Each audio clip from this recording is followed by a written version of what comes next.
Bom, boa tarde a todos.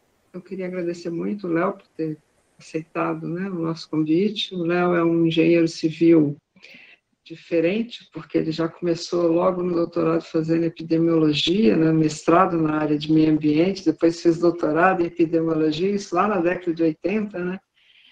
Fez pós-doutorado na Universidade de Oxford, é professor titular da engenharia da UFMG, mas hoje atuando como professor voluntário, né? Está hoje como pesquisador do Instituto René Rachou, né, com a Fiocruz. Na UFMG, acho que exerceu todos os cargos de coordenador de pós-graduação, graduação e diretor. Foi editor também da revista Engenharia Sanitária e Ambiental da ABS durante mais de 10 anos. Né? É membro do CA em Ciências Ambientais, do CNPq, né? E coordenador e membro do CAPC. Relator especial de Direito Humano à Água e Esgotamento Sanitário das Nações Unidas. Léo, muito obrigado por você estar aqui. É sempre um prazer te ouvir. Bom, boa tarde a todas e todos. Obrigado aí pela apresentação, Emília, e obrigado a todos pelo convite, pela confiança aí. Eu vou ver se funciona o compartilhamento. Até agora funcionou.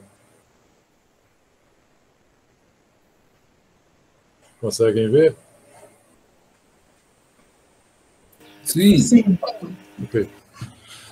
Bom, minha ideia é falar sobre esse tema, né, os direitos humanos à água e ao saneamento, ou água e ao esgotamento sanitário, se quiserem.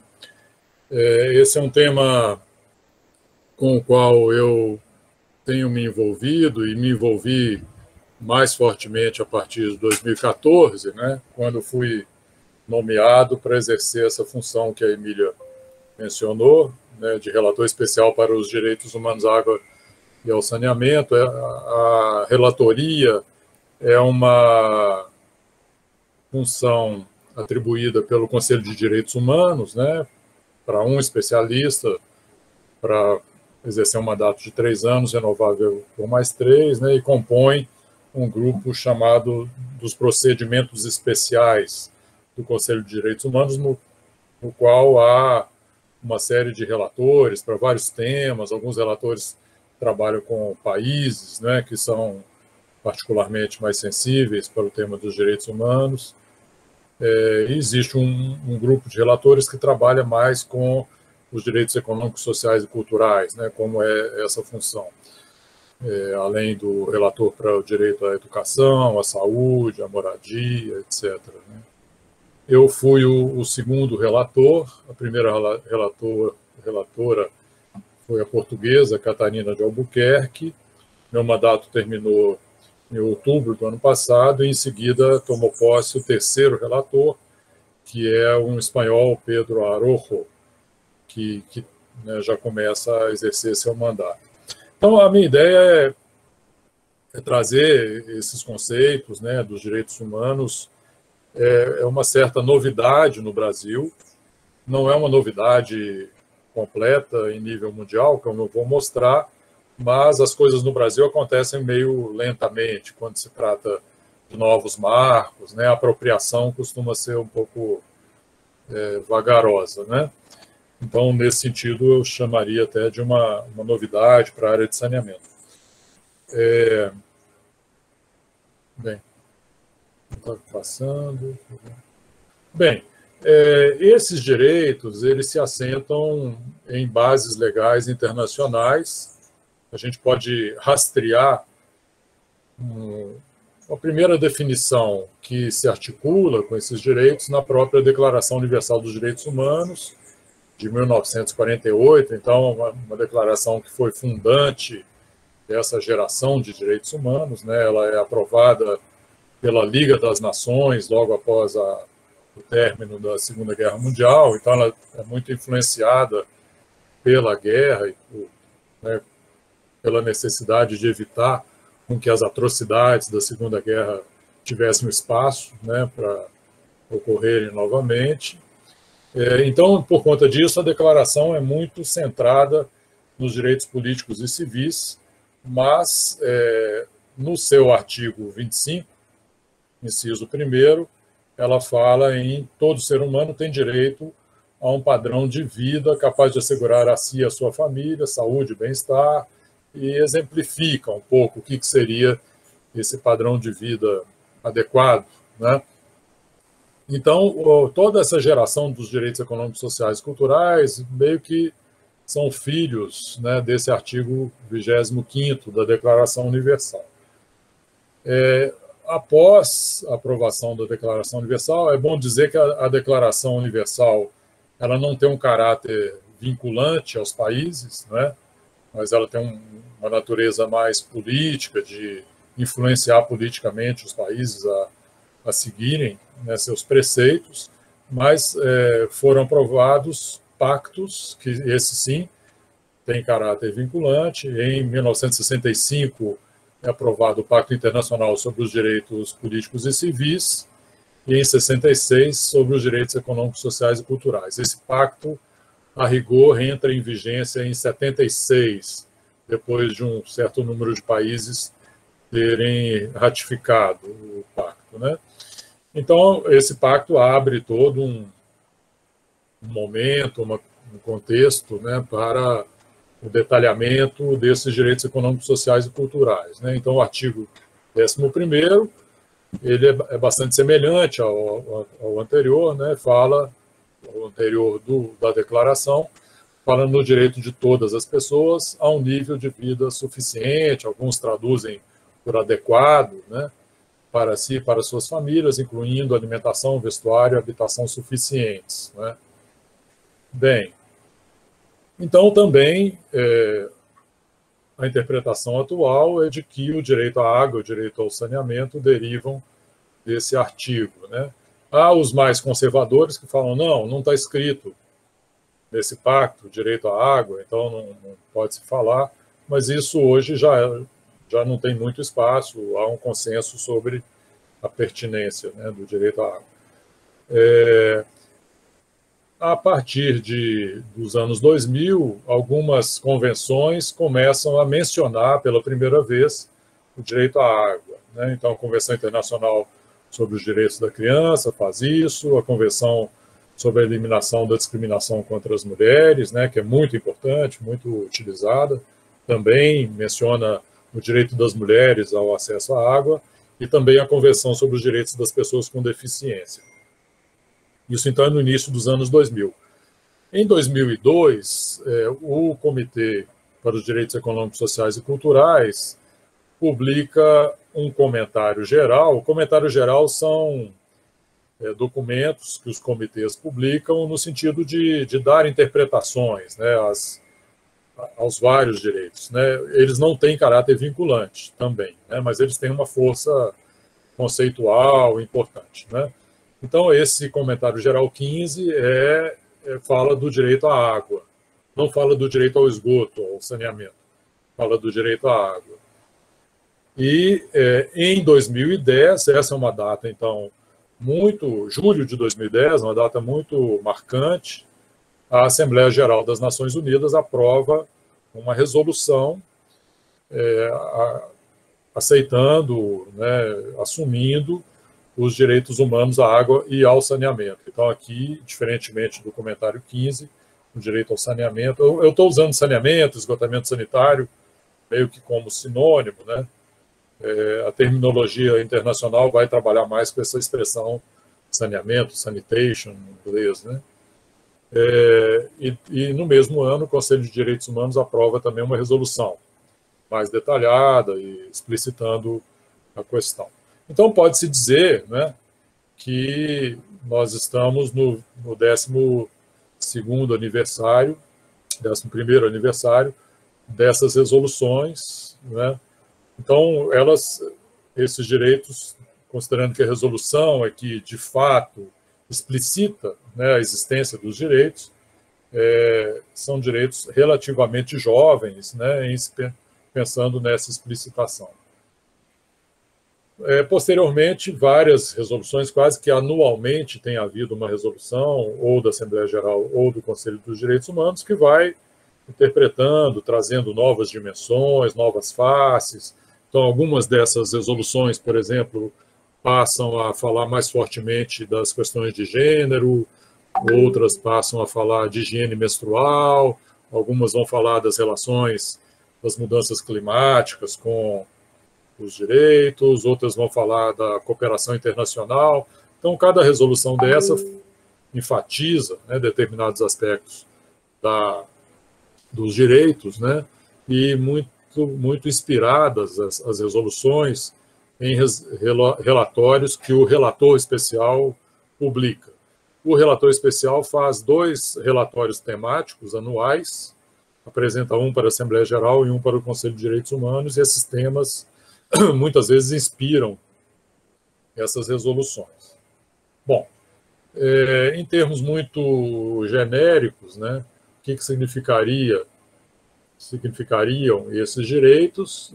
O direito humano à água assegura a todos e todas, sem discriminação, água para o uso pessoal e doméstico. Então, nós estamos falando desse tipo de uso da água, né?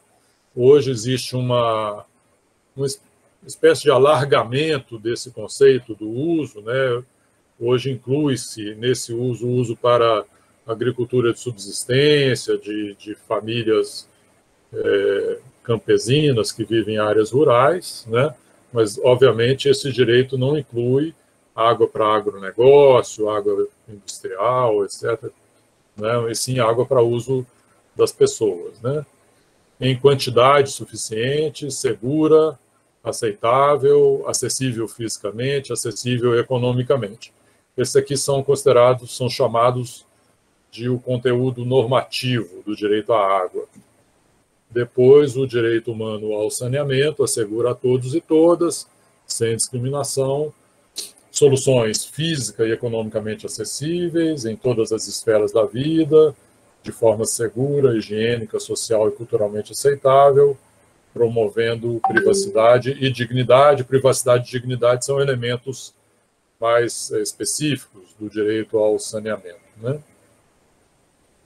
Bem, então, a gente poderia dizer que essas definições dialogam com o conteúdo normativo dos direitos, mas também é importante considerar princípios dos direitos humanos. Esses princípios não são específicos para água e saneamento, são princípios aplicáveis aos vários direitos humanos, né? Então, um princípio muito central para os direitos humanos é o da igualdade e não discriminação, né?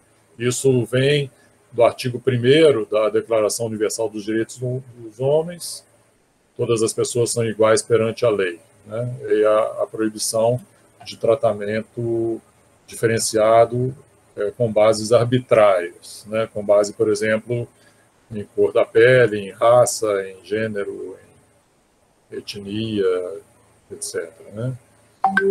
Participação e inclusão é um princípio muito importante, né? Fala-se na participação ativa, livre e significativa das pessoas no que diz respeito às políticas, às ações, às intervenções, à regulação desses serviços. O conceito muito importante de accountability, né? Que é mal traduzido para o português como responsabilidade, responsabilização ou prestação de contas, mas é mais denso do que isso, né? Então, aqui está se falando da responsabilidade dos estados, dos agentes públicos, né? Que estão encarregados de prover serviços. Eles devem ser responsivos, responsáveis, dispostos a prestar contas. E esse é um conceito também muito crucial para os direitos humanos, que é o conceito do alcance progressivo, usando o máximo de recursos disponíveis. Então, os estados são obrigados a progressivamente, gradualmente, ampliar o usufruto dos direitos humanos pelas pessoas às quais esse estado tem obrigações, né? E o contrário é verdadeiro. Quando o estado permite retrocesso no usufruto desses direitos, isso é considerado uma violação dos direitos humanos, né? Então, esse é um conjunto de elementos, princípios, conceitos, né, que dão forma aos direitos humanos à água e ao saneamento.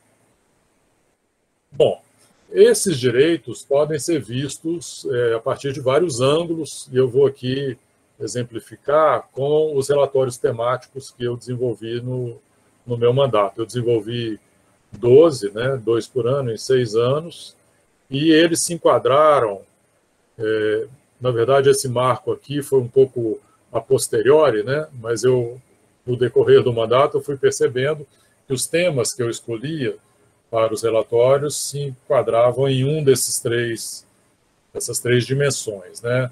Uma primeira, macrodeterminantes, que são situações, processos, fenômenos que influenciam a realização ou a violação dos direitos. Em geral, determinantes que são externos à própria governabilidade, vamos chamar assim, da área de saneamento. Uma segunda dimensão, a dimensão das políticas públicas, né, arranjos político-institucionais que podem influenciar a realização dos direitos, ou até, em outras palavras, pode-se perguntar como esses arranjos deveriam se moldar ou se alinhar aos direitos humanos de tal forma a contribuírem para a realização desses direitos. E uma terceira dimensão muito importante é aquela que identifica e dá visibilidade a grupos que são particularmente mais atingidos pela falta dos serviços. Então, eu vou mostrar um por um aqui exemplos de como eu trabalhei esses temas. Então, dos macrodeterminantes, um deles, que me parece muito importante para a área de saneamento, ele é muito pouco abordado, né, pelos prestadores de serviço, pela regulação, pelos que formulam políticas, que é a acessibilidade econômica ou acessibilidade financeira. Então, aqui, o que é importante, né, é identificar aquelas pessoas que têm dificuldades de acessar os serviços porque elas têm baixa capacidade de pagar por eles, né? Então, a pergunta é como proteger essas pessoas, que tipo de política tarifária, ou de taxas, ou de subsídios, pode contribuir para que não haja exclusão dessas pessoas aos serviços. Fiz um relatório sobre accountability, aí detalhando os vários elementos, né? Trabalhei com 3 dimensões da accountability. Fiz um relatório que me pareceu importante, né? E esse problema aflorou a partir de algumas visitas a países que eu fiz, né? O relator também faz visitas oficiais a países, né? 2 por ano, que são os megaprojetos, né? Muitas vezes megaprojetos que não têm nem relação direta com a água, né? Por exemplo, uma rodovia ou uma instalação de geração de energia térmica, né? Mas que pode ter profundos impactos sobre o acesso à água e ao saneamento, né? Então, aqui nesse relatório, eu não faço uma abordagem por tipologia dos megaprojetos, né? Enxergo os megaprojetos como um todo, mas vou pensando nos vários estágios dos megaprojetos, desde da decisão por ancorar o desenvolvimento de um país em megaprojeto, até a implementação, a operação, o descomissionamento dos megaprojetos. Então, que tipo de preocupação sobre os direitos humanos deveriam ocorrer, né, nesse caso. Sobre as políticas públicas, eu fiz um relatório pensando em níveis de serviços. Esse tipo de discussão foi muito importante nessa época por conta da adoção dos ODS, dos Objetivos de Desenvolvimento Sustentável, né? A pergunta era o que nós vamos chamar de acesso, né, para efeito das metas dos ODS. Então, o relatório procurou contribuir com essa discussão. Um relatório foi sobre a regulação dos serviços, em que medida os entes reguladores, né, devem se alinhar e como ao marco dos direitos humanos. Fiz 2 relatórios sobre cooperação para o desenvolvimento, também um tema que se destaca muito com o marco dos ODS, né? O ODS fala claramente que deve-se aumentar a cooperação internacional, porque os países mais frágeis não conseguirão atingir as metas sem essa cooperação, né? Mas em que medida essa cooperação está orientada pelo marco dos direitos humanos é o tema que o relatório abordou. Depois eu procurei decodificar o que é o conceito de alcance progressivo ou realização progressiva. E esse foi o meu último relatório, um relatório que me pareceu importante. Eu precisei de 6 anos para me preparar para redigir o relatório, porque é um tema meio tabu na área de saneamento internacionalmente, que é dizer que a privatização dos serviços pode ser um fator de riscos de violação dos direitos humanos. Eu vou falar um pouco mais desse relatório mais à frente. Sobre pessoas, um dos relatórios em 2016 foi sobre igualdade de gênero, que foi muito, para mim foi muito interessante, aprendi muito, foi muito legal ter um relator homem, né, falando sobre igualdade de gênero. Alguns podem falar, mas você não tem legitimidade para falar sobre igualdade de gênero, mas tiveram muitas mulheres que me ajudaram aqui no relatório. Não só mulheres, mas também os grupos que representam a comunidade LGBTI, LGBTQIA+, né?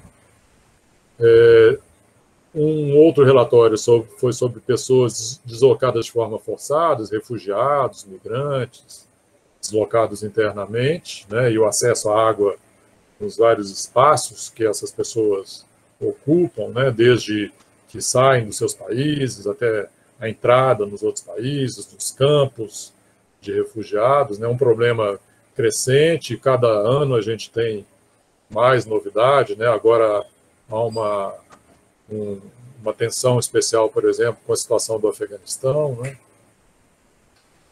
E esse relatório de 2019 também foi, a meu ver, muito interessante, porque ele olha para o acesso aos serviços nas esferas da vida que vão para além da moradia, né? Muitos aqui sabem que o setor de saneamento usa a casa, a moradia, como sua unidade de análise, de intervenção, mas não enxerga que existem pessoas em situação de rua, existem pessoas nos presídios, etc., que também precisam dos serviços, então são quase invisíveis para as políticas públicas do setor. Bom, eu vou falar um pouco da situação mundial de acesso aos serviços, né, muito baseado no monitoramento dos ODS, porque os ODS eles têm um certo alinhamento com o marco dos direitos humanos, né?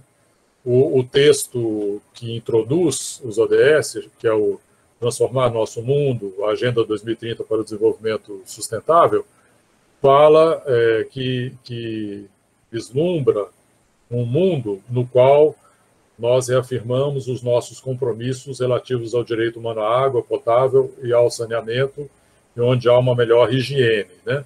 Esse é o único direito humano citado explicitamente no documento, né? O que aumenta a responsabilidade de alinhar mais os ODS aos direitos humanos, né? E no objetivo 6, que é o objetivo da disponibilidade, gestão sustentável de abastecimento de água e esgotamento sanitário para todos, né, existem 2 metas, 6.1 e 6.2.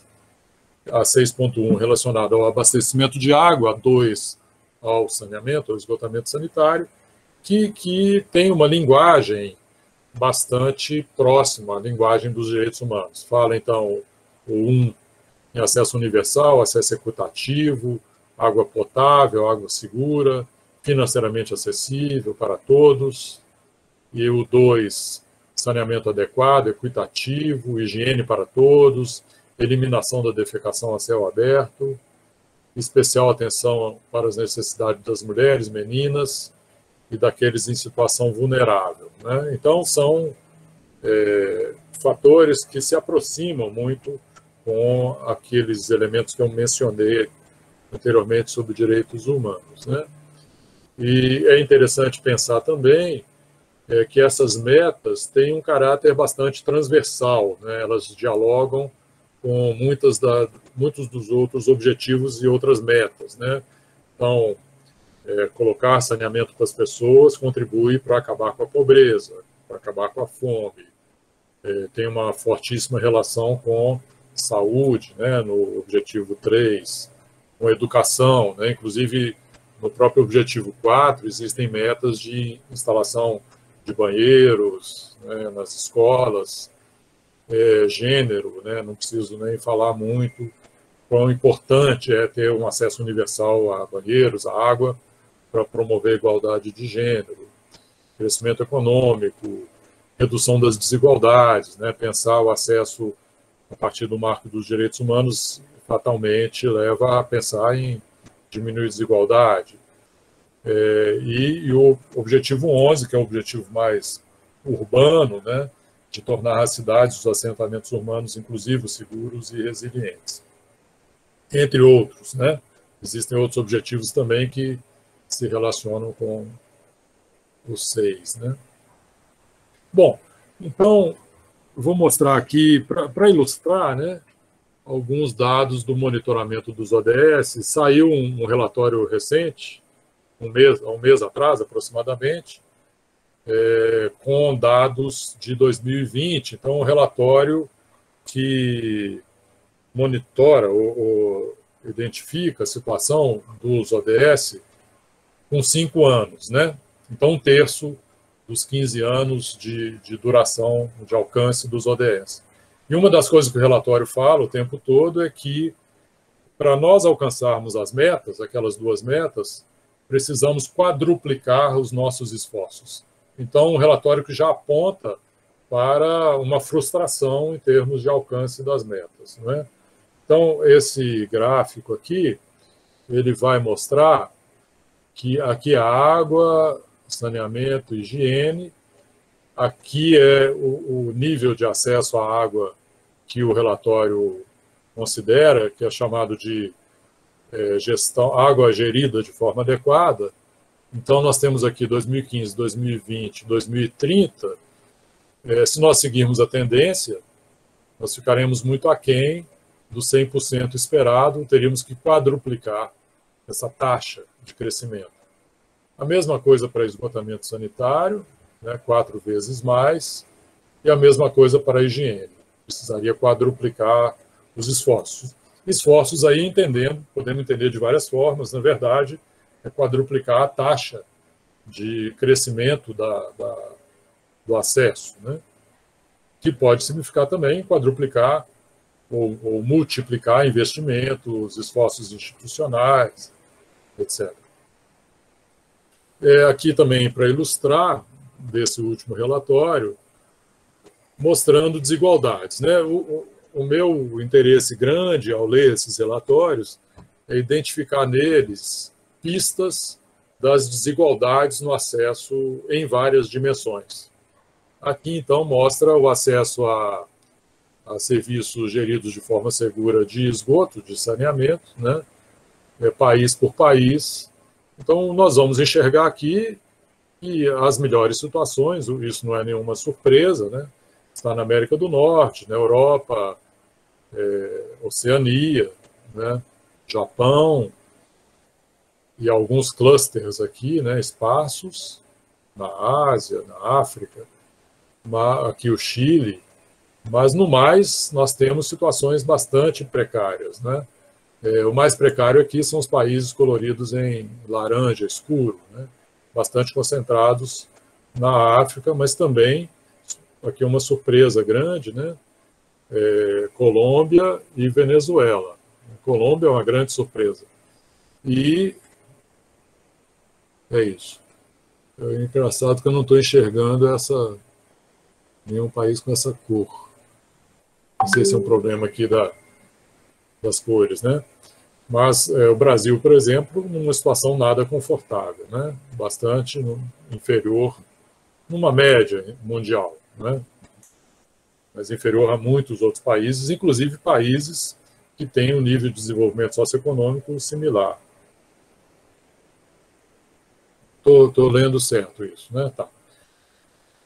Essa aqui é uma ilustração bastante interessante, né? Usa o Paraguai como exemplo, mas a mensagem aqui desse gráfico é que as médias mascaram, né? Sempre que a gente trabalha com valores médios de acesso a um serviço em um país, esse valor mascara. Então, aqui é o acesso à água melhorada, acesso melhorado à água e livre de contaminação, então com qualidade adequada. Então, no mundo, esse valor é de, aqui em 2016, né, 71%. 71% da população mundial tem um acesso nesse nível. Quando a gente desagrega por regiões, nós vamos ter a África subsaariana com 33%, né? América Latina e Caribe com um valor acima da média mundial, 82%. Mas, se nós desagregarmos, né, a América Latina e Caribe pelos vários países, teremos México com 43%, Chile com 98%. Aqui provavelmente faltou Haiti. Haiti deve ter um valor bem inferior ao México. Paraguai com 64%, bem abaixo da média. No Paraguai, se nós desagregamos urbano e rural, vamos notar uma grande diferença. Se nós desagregarmos o Paraguai segundo nível de renda, né, os mais pobres têm 37% de acesso, os mais ricos 79%. A mesma coisa quando desagregamos renda no rural ou renda no urbano. Se nós desagregarmos por sub-regiões, né, por regiões subnacionais, vamos ter a região de Assunção 84%, Alto Paraguai 24%. E aqui são tipos diferentes de acesso, né? Água envasada, água com outras formas, né?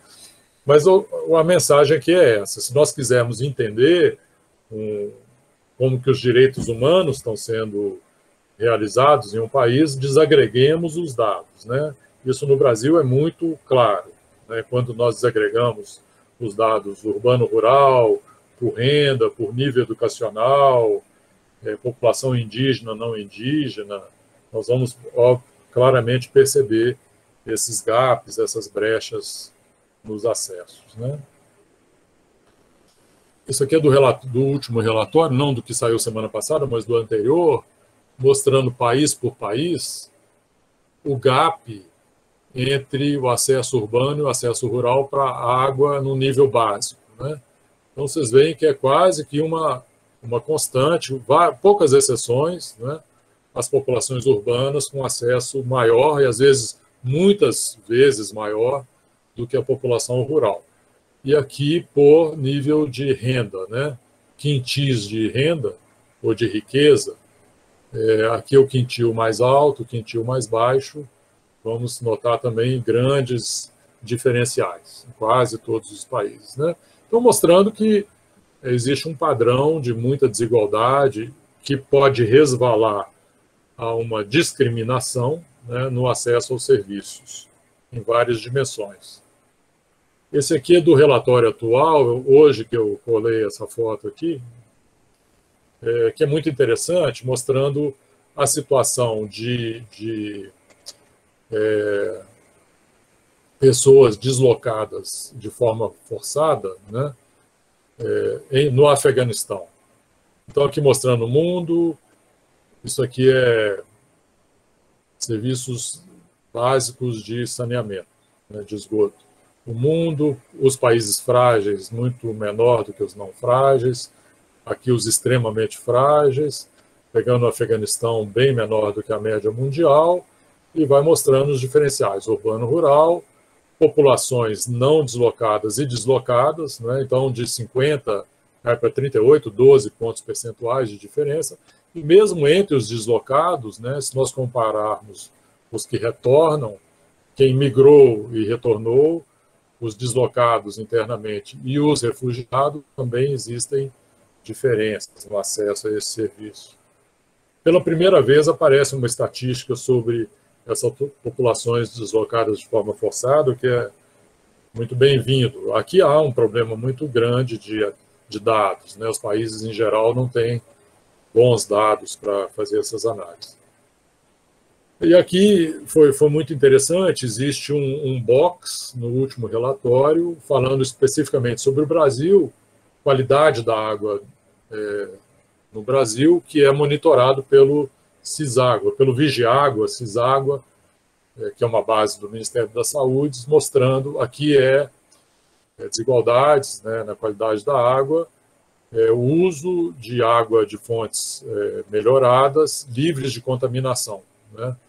Então, é muito melhor a situação na área urbana do que na rural, melhor no sul do que no nordeste, melhor em São Paulo.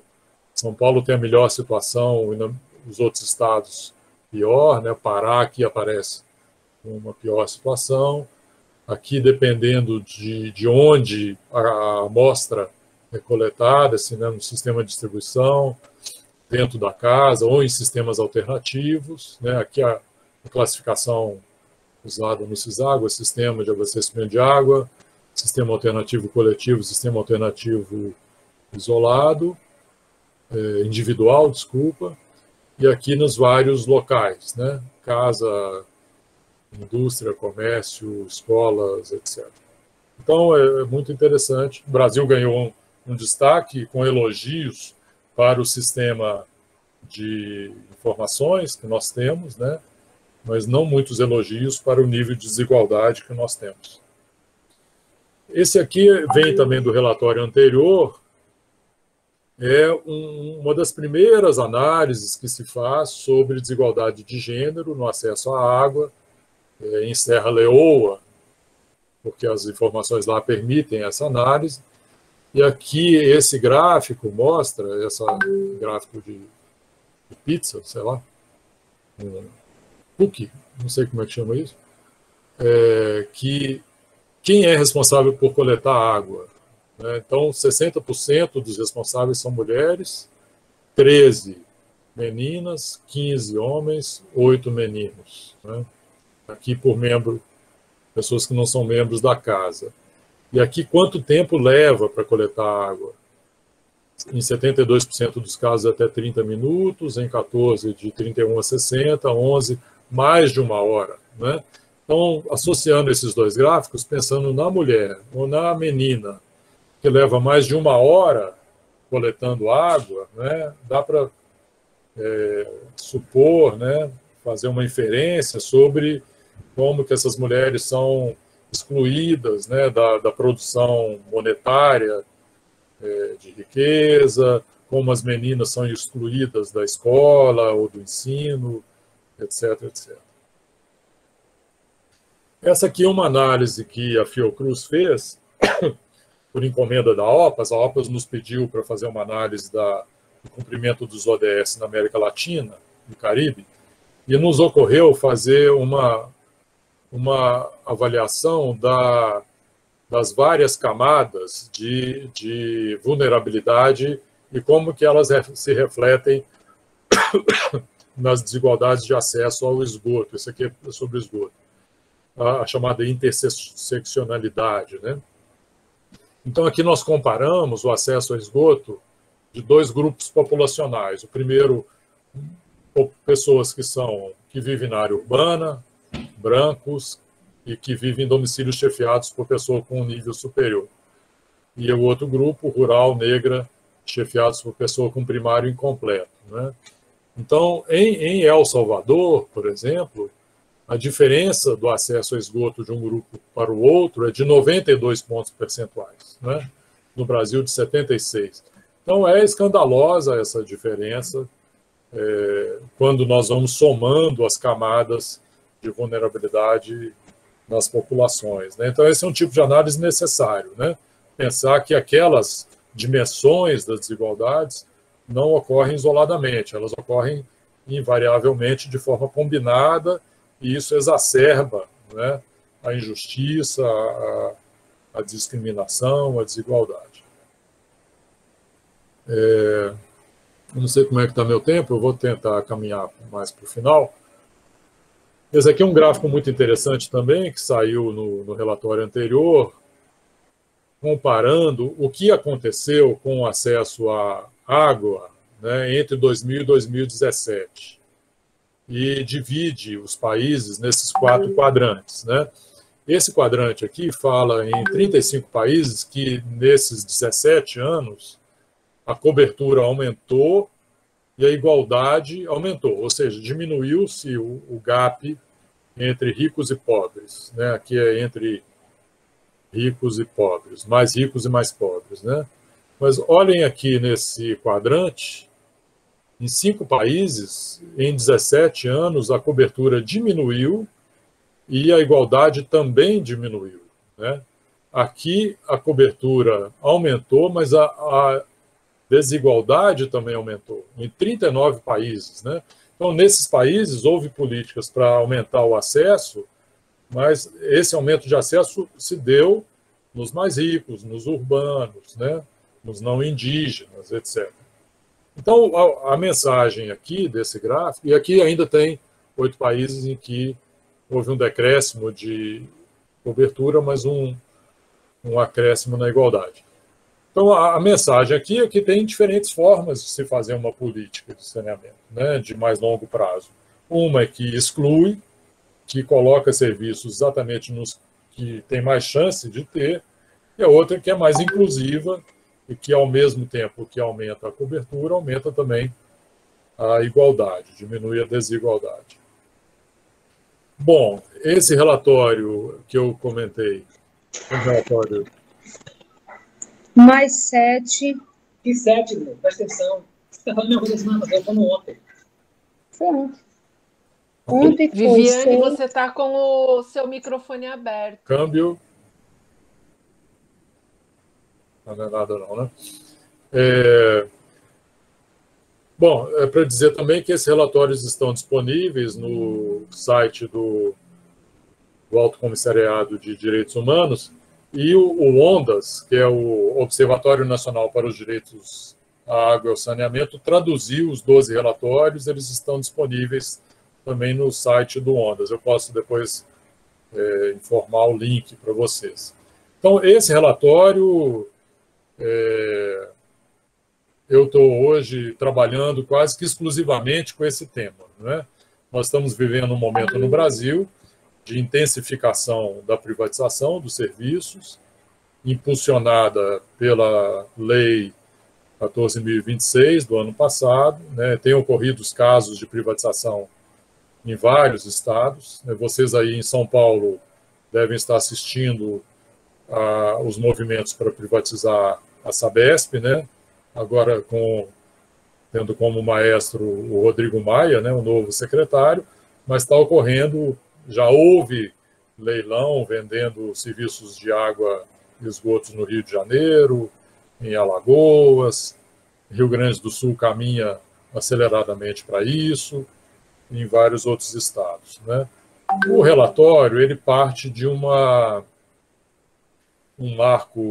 modelo conceitual que fala que, por conta desses 3 fatores, há um aumento do risco de violação de direitos humanos quando ocorre a privatização do serviço. O primeiro deles é que a área de saneamento, o serviço de saneamento, é um monopólio natural, não há concorrência, isso conduz a muitos desafios para a regulação dos serviços, tem muita literatura sobre isso, que existe, em geral, uma simetria de poder entre o prestador e o poder que delega o serviço, né?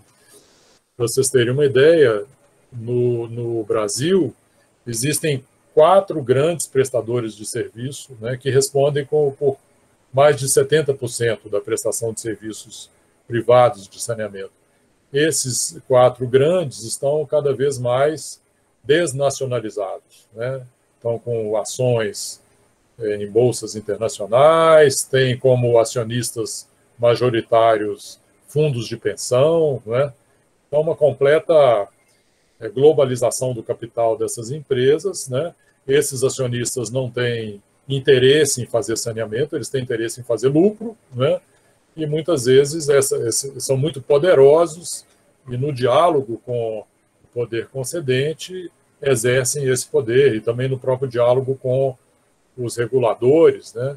Eles são muito profissionalizados no sentido de fazer acontecer exatamente isso daqui, que é a maximização dos seus lucros, né? O interesse, muitas vezes, é esse, né? Por que eles estão colocando dinheiro no saneamento e não em petróleo ou não no mercado especulativo? Porque eles entendem que aqui pode haver um rendimento, né, muito interessante do ponto de vista dos interesses econômicos dos acionistas. Então, é a combinação entre esses três fatores que leva a muitas preocupações quanto aos resultados da privatização do serviço. Eu, aqui só para contar um episódio, né, fui muito atacado, depois que eu fiz esse relatório, pelas grandes corporações privadas de água e saneamento, né? Existe uma organização internacional chamada Aquafed, né, que me acusou, inclusive, de violar o código de conduta dos relatores especiais, porque o relatório teria sido muito enviesado e tal, mas, felizmente, a sociedade civil internacional me apoiou, né, fez um manifesto, teve, na verdade, quase 160 assinaturas apoiando o meu relatório e denunciando a interferência dessa indústria privada. Então, para vocês sentirem como é uma discussão difícil, pesada, com muitos interesses, muito lobby, essa Aquafed acionou a alta comissariada, a alta comissária de Direitos Humanos, a Michelle Bachelet, pedindo para ela me punir, né, para vocês terem uma ideia. Obviamente, ela não entrou nisso, ela falou, os relatores são independentes e o relatório dele está correto, não tenho nada que fazer. Bom, uma outra discussão, isso aqui eu vou passar rápido para a gente entrar no debate, né, é como que a pandemia desnuda, né, esse cenário e como ela provoca, né, a necessidade de se pensar no fornecimento de água e saneamento a partir do marco dos direitos humanos. Eu não vou entrar em detalhes aqui, a gente pode discutir isso se vocês quiserem, né? Mas muito numa ideia de que, numa situação de pandemia, ela chama atenção para, digamos, a grande injustiça que é desconectar as pessoas por não poderem pagar pelos serviços, né? Num contexto, inclusive, de aumento de desemprego, precarização de trabalho e tal, ou de cobrar para os pobres, ou de ignorar a necessidade das pessoas em situação de rua de lavar suas mãos para proteger contra a pandemia. Bom, para concluir, né, isso eu sempre provoco nas minhas apresentações, né, é de que se nós deixarmos inercialmente o aumento do acesso aos grupos, os diferentes grupos ocorrer, e mesmo que a gente atingisse, né, a universalização em 2030, o gap entre os favorecidos e os desfavorecidos, a gente pode entender aqui de diferentes maneiras, urbano, rural, brancos e não brancos, etc., né, seria muito lento e que o que seria importante é as políticas públicas darem um foco, né, especial para esses grupos desfavorecidos, para diminuir esse gap o mais rápido possível, né? Isso, sim, seria uma política pública orientada pelos direitos humanos. É isso. Fico por aqui para o compartilhamento e fico aí à disposição. Muito obrigada, Léo. Muito legal, Léo. Muito bom. Muito obrigada pela tua apresentação, muito boa, mas com um tema que parece uma facada no coração, né? Mas De novo, Léo, muito obrigada pela tua apresentação, pelo trabalho que você está fazendo, por trazer essas informações do relatório para a gente. Você apresentou um gráfico, né, onde a gente tem os países que fizeram investimentos e diminuíram a desigualdade, países que fizeram investimentos que aumentaram a desigualdade, enfim, nós temos as 4 possibilidades lá. Vocês avaliaram que tipo de política foi implementada em cada um desses países? E se é possível, a partir dessas experiências, a gente conseguir pensar numa política pública mais universal para que todas as pessoas tenham acesso a saneamento e a água?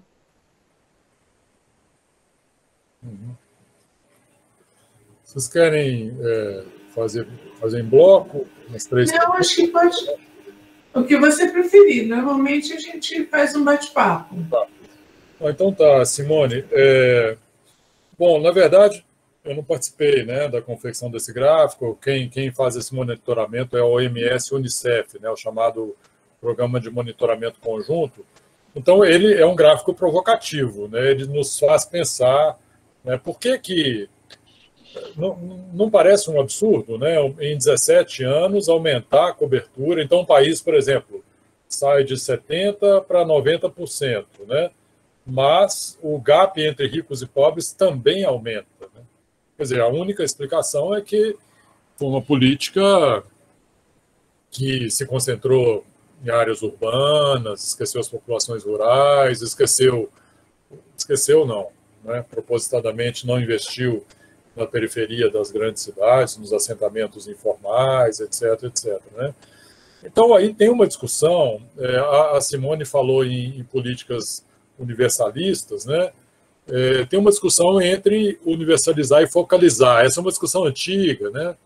Ela era muito candente no Brasil na época em que o PT instituiu o Bolsa Família, né? Não sei se alguns aqui se lembram desse debate, né? O Bolsa Família é uma política de focalização, né? Então, alguns falavam assim, não seria melhor uma política de pleno emprego e as pessoas, ao ter emprego, melhoram sua renda e decidem o que vão comprar e tal. Mas hoje existe uma convicção, né, de que foi um caminho acertado, um caminho que ajudou a diminuir a desigualdade, melhorar a saúde dessas pessoas, né, beneficiárias do Bolsa Família. Tanto é que até o Bolsonaro quer ampliar o programa agora, né? Bem, mas voltando para o campo do saneamento, eu fico me perguntando, né? Na situação, vamos aterrissar um pouco aqui para o Brasil. O Brasil acaba de, há um ano e pouco atrás, lançar o Programa Nacional de Saneamento Rural, né? Sabidamente, a população rural é uma população que tem um nível de acesso muito inferior à urbana, né? Sempre foi esquecida, nunca houve programas efetivos, né, que olhassem para a população rural. Então, o saneamento no Brasil, uma visão universalista, acabou resultando em uma política de exclusão, né, dessa população. Então, ou se investe fortemente em implementar um programa desse, ou eu acho que as diferenças vão aumentar, né? E, em particular, em um contexto de privatização, né, que a Lei 14.026 aponta, né? Quer dizer, as empresas privadas, né, ainda que exista uma regulação muito forte controlando as suas ações, a meu ver, não vão fazer de tudo para não investir nas zonas rurais. Vão fazer de tudo para não investir em pequenas cidades. Vão fazer de tudo para não colocar água e esgoto em vilas e favelas, né? Vão usar todos os argumentos que eles puderem mobilizar, vão dizer que, se não urbanizar a vila e favela, não consigo implantar a rede, população rural é um problema do Estado, não é um problema da iniciativa privada, etc., etc. Então, a tendência é que essa política aumente realmente as desigualdades, né? contradizendo, né, e é importante falar isso, a narrativa que levou a esse projeto de privatização, que era um projeto, a narrativa era: o Brasil tem muitos déficits, o Estado passa por uma crise fiscal, não consegue investir, a única maneira de nós resolvermos os déficits, e nunca falou qual é o endereço do déficit, né, é atrair recursos da iniciativa privada. O Paulo Guedes, em algumas entrevistas, falou: em poucos anos nós vamos mobilizar 700 bilhões de reais da iniciativa privada. É uma grande mentira. E eu estava escrevendo um texto semana passada, né, e eu consegui achar uma entrevista dele em dezembro de 2019, né, que ele falava assim: no ano que vem o setor de saneamento será inundado, né, haverá um tsunami de investimento privado por conta da aprovação da nova lei, né? Então, assim, sofismas, falácias com esse modelo da privatização, que eu acho que é o contra-exemplo do que a Simone perguntou, né? É um tipo de política que muito provavelmente vai levar a um aumento das desigualdades, né? Se a gente projetar essa política para daqui a 15 anos, é muito provável que a gente vá ver um aumento das desigualdades.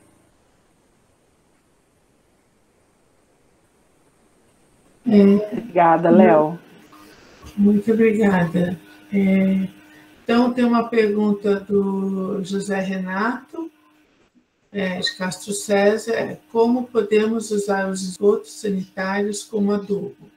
Qual a razão das casas não terem um sistema inteligente de tratamento antes das águas com esgoto irem para a rua? É engraçado, não consegui enxergar. Ah, tá. É no triângulo, né? Não. Bom, essa é uma pergunta que conduz a uma abordagem mais tecnológica, não é bem nem a minha área, nem muito o objetivo da apresentação aqui. Mas, sim, essa é uma discussão importante, não nego, né, a necessidade de um olhar mais ecológico, né, para a disposição de esgotos, também para a água, né, de reutilização, reciclagem, etc. Tem muitas tecnologias, muitos grupos. Tenho a impressão que a própria Emília aqui tem trabalhado um pouco com isso. Se eu estiver enganado, você faz assim, Emília. Na UFMG tem muita gente que trabalha com isso, né, de um sistema, digamos, mais circular, né, para a disposição de esgotos, né? Então, esgoto se transformando em recurso, em água de reuso, não necessariamente para consumo humano, mas para irrigação, uso industrial, etc. É um tema que está na ordem do dia. Tem uma relação com os direitos humanos? Alguma, né? Eu diria que não muito direta, e também não sou um especialista nisso para dar muitos detalhes.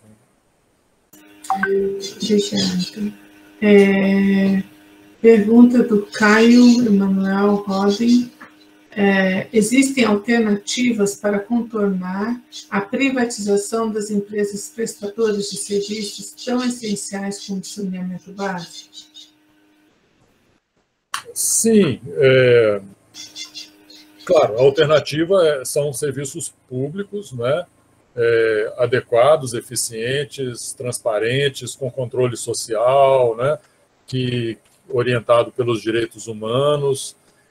Se vocês me perguntarem se o serviço público no Brasil hoje é assim, né, eu diria que a maioria deles não, né, que eles ainda precisam evoluir muito para serem efetivamente orientados pelos direitos humanos. Existem, sim, bons exemplos de serviços públicos, como existem maus exemplos. Essa é uma armadilha no debate atual, não é? Porque o argumento dos que defendem a privatização veja, foi aprovada uma lei em 2007, né, uma lei que mudaria, reformularia completamente o setor de saneamento no Brasil, e nós temos ainda muitos déficits, né? Tem várias respostas para isso. Uma é que de 2007 para cá, nós estamos falando em 14 anos, né? Não é um tempo tão elevado, né, para já se fazer avaliações. 2, dizer que o déficit atual é decorrente da lei, né? Não foi a lei que provocou o déficit atual, né? O que provocou o déficit atual foram políticas públicas inadequadas, falta de investimento, falta de melhoria na gestão dos serviços de saneamento, né? E 3 é que houve alguma evolução, né? A gente não tem um cenário contrafactual, esse é o grande problema dessas discussões. Se em 2007 tivesse privatizado, a situação hoje estaria melhor do que está?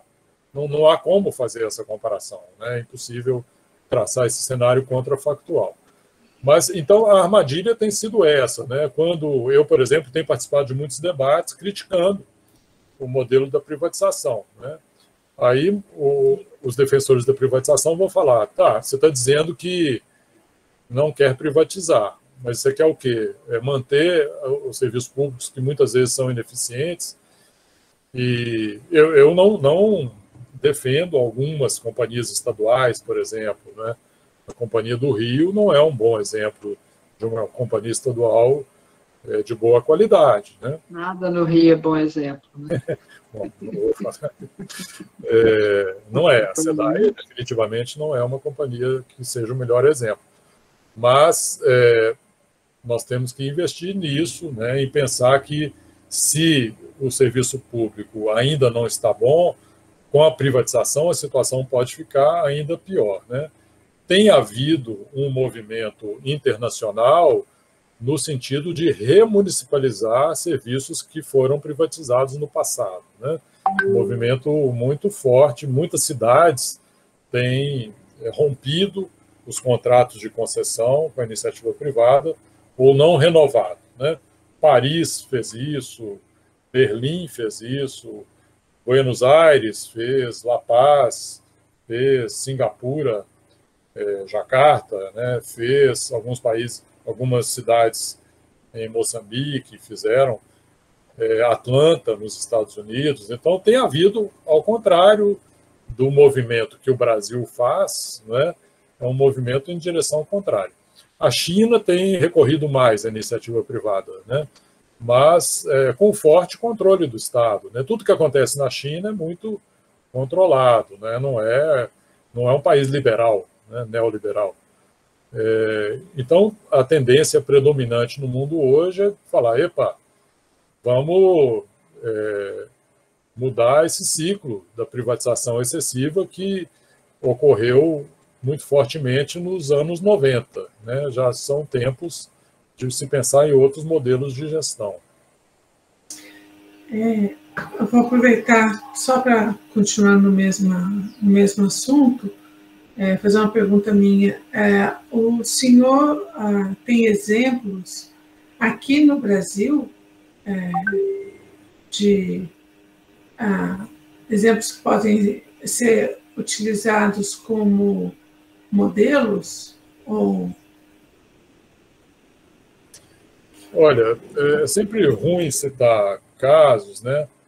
Mas sabe-se que existem alguns sistemas municipais, né, que são muito bem geridos, que universalizaram os serviços, que o serviço é prestado com muita boa qualidade, né, que tem, inclusive, gerado recursos próprios para melhorar, expandir os seus serviços. Né.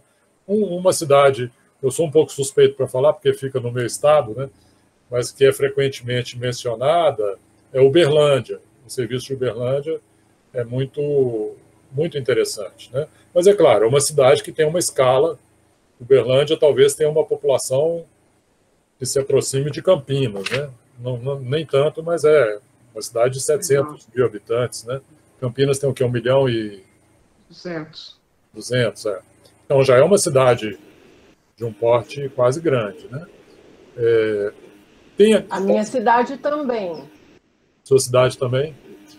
Piracicaba. A gente está com 100% de esgoto coletado e tratado. Exatamente. Então tem um sistema Campinas que também, né? Campinas é um bom exemplo também. Campinas é um bom exemplo. E estavam falindo a empresa.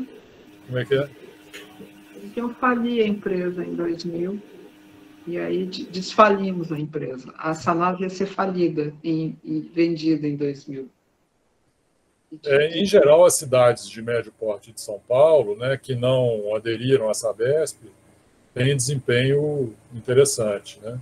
Em Minas Gerais, também, Uberlândia, Uberaba, Juiz de Fora. Juiz de Fora está com uma gestão nova agora, né? Também sou suspeito para falar, porque o diretor é meu ex-aluno, mas ele está, por exemplo, colocando água para a população em situação de rua, né? A gente nunca vê isso.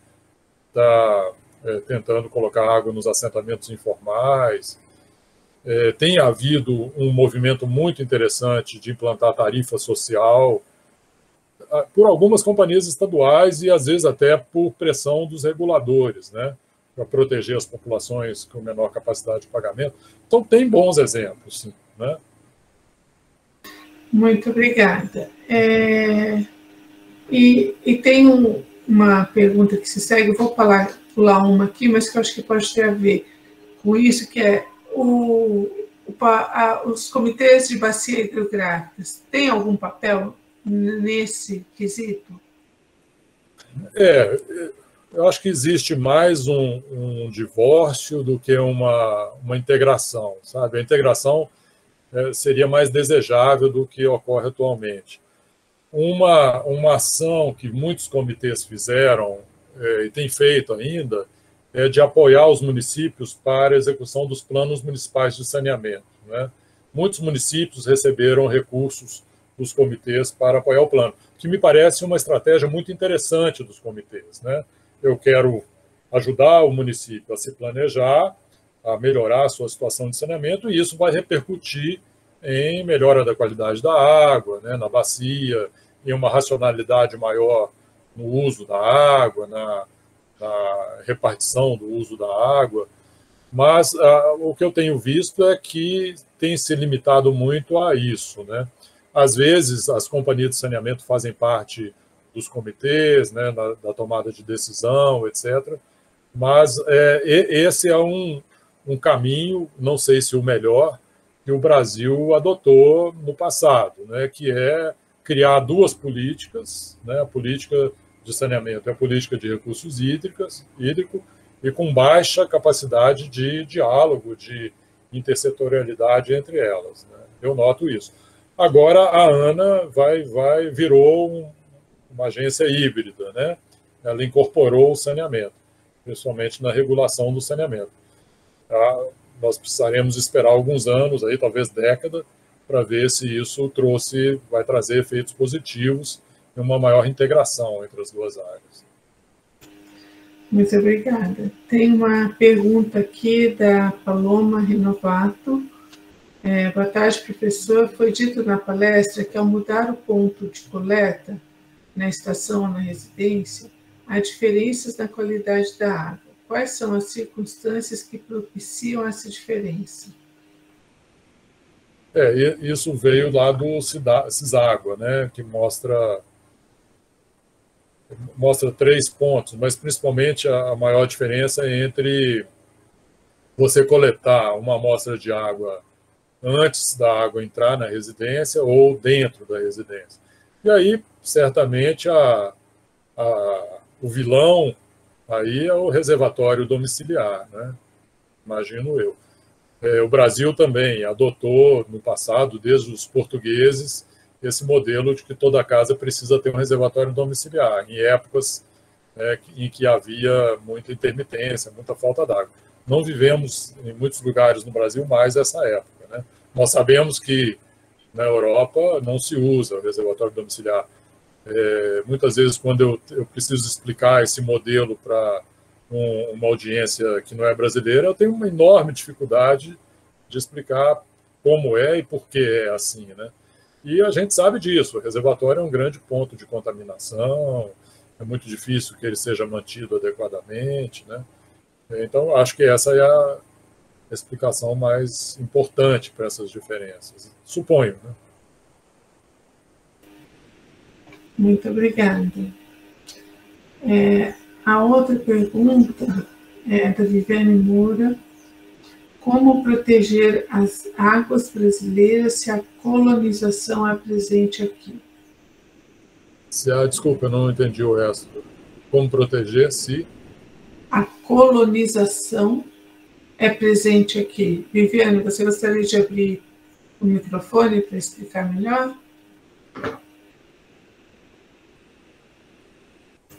A gente entende que o processo de colonização ainda existe. Disfarçado, mas existe. Então, todas essas empresas que estão privatizando, estão lutando para privatizar nossas águas, são empresas internacionais e empresas que têm interesse pelas nossas águas, como tem interesse das águas do tipo a Coca-Cola. Então, isso é um processo de entregar todos os nossos recursos, inclusive a água, né? Então, é uma luta muito constante. Na verdade, não é uma luta, é uma guerra constante, né? Porque eles querem acabar com todos os nossos recursos. Então, a gente vê que cada batalha que a gente ganha com a proteção dos nossos recursos é uma batalha imensa.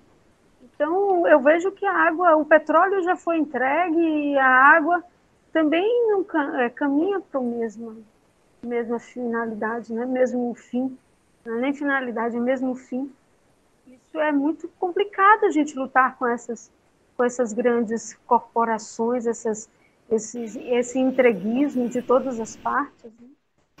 Mas qual é a sua pergunta exatamente? Posso concordar?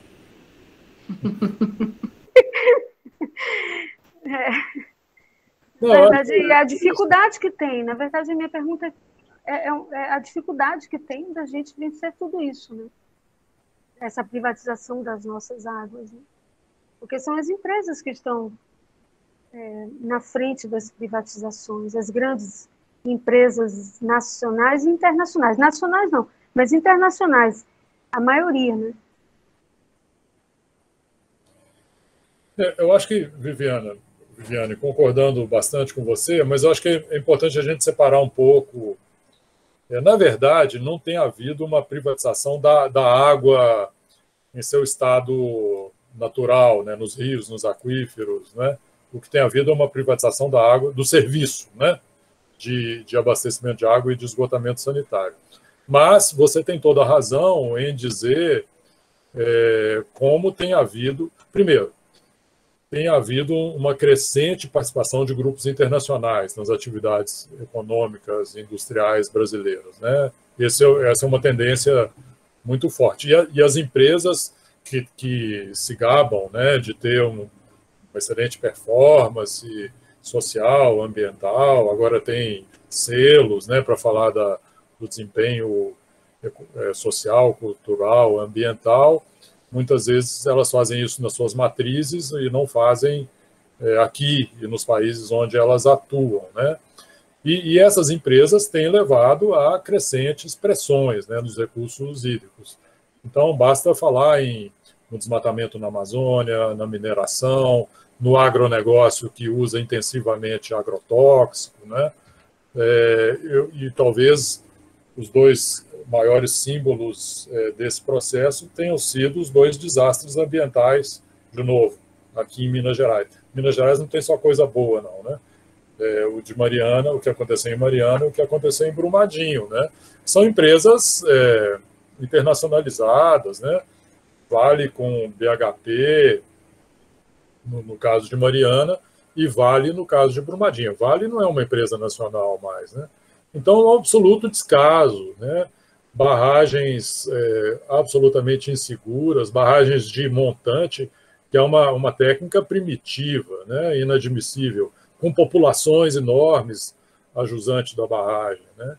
E são crimes, né? Não são nem desastres, crimes.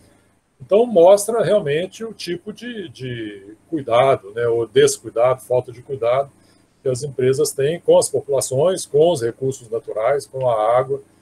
Então, vivemos tempos bicudos, né? Porque os governos cada vez menos controlam as ações dessas empresas. Obrigada, professor. Obrigada. Acho que não tem mais nenhuma pergunta agora. A Emília levantou, mas antes tinha o Luiz, que tinha levantado. Você passa a palavra, Luiz? Fala, Emília, depois falo eu. Não, pode falar, Luiz. Vamos lá. Então, tá bom. Olha, então, antes de mais nada, muitíssimo obrigado pela ótima, excelente aula, muito instrutiva para mim. E eu não sei nem por onde começar, mas eu diria que acho que é um modelo que foi mais ou menos iniciado no comecinho do século, a partir do Fórum Social Mundial, que tentou ser um fórum alternativo, digamos assim, em relação a Davos, e isso mais ou menos foi transplantado para a questão da água, com o Fórum Alternativo Mundial da Água. Pelo menos eu participei bastante da iniciativa em 2018 em Brasília, depois eu perdi mais ou menos o contato com o pessoal, mas existe esse Fórum Mundial da Água, que me parece alguma coisa bastante eficiente nesse processo de privatização. Esse em 2018 em Brasília, eu perguntaria a você quais têm sido, digamos assim, os mecanismos de pressão a partir do Fórum Mundial da Água. Havia muita presença da Coca-Cola, já foi citado aqui, também da Nestlé. Existe um processo muito grande de concentração de capital na área de água envasada, né? De água mineral. E um outro elemento que eu tinha interesse assim, em ouvi-lo é um pouco um contraponto com uma aula que a professora Gisela Lombuzeiro deu no semestre passado, né? Não, no ano passado, que aqui da Unicamp, sobre contaminação da água, né? Então, o problema da disponibilidade hídrica e o problema não só da disponibilidade quantitativa, mas também da questão qualitativa. E, finalmente, uma terceira questão que eu gostaria também de ouvi-lo é qual é a sua avaliação em relação, agora, à disponibilidade quantitativa mesmo. Quer dizer, nós estamos numa situação, quer dizer, quem olha um pouquinho certos gráficos, o Pedro Luiz Cortes fez uns gráficos interessantes sobre a diminuição das precipitações, da chuva, em relação à média histórica no sistema Cantareira. Então, tirando 2015, desde 2012 nós temos déficits maiores ou menores, mas cada vez maiores, e sobretudo a partir de 2017. Então, não sei se você tem, assim, citar dados que poderiam o seu comentário em relação a essa questão de qual é a expectativa que nós temos agora com a Bacia do Paraná, terrível, mas com o sistema Cantareira, Balto Tietê, etc.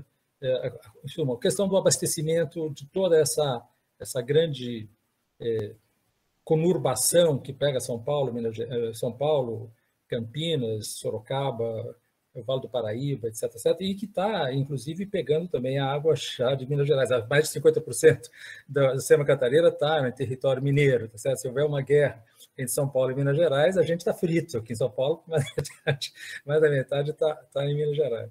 Então, são essas três questões um pouquinho que eu queria... Por isso que eu queria que a Emília falasse antes, porque o meu era um pouco dispersivo e um pouco... Obrigado, Luiz. Perguntas interessantes. Bom, sobre o fórum, né?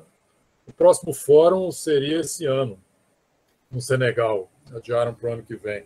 E eu tenho acompanhado um pouco as primeiras tentativas de organizar um outro fórum alternativo lá no Senegal, né? Essa tradição de fazer fórum paralelo, né? Fórum da água paralelo, é muito interessante. Aqui no Brasil, em 2018, eu considero que foi muito bem sucedido o Fórum Paralelo, conseguiu fazer um contraponto, uma contranarrativa, né?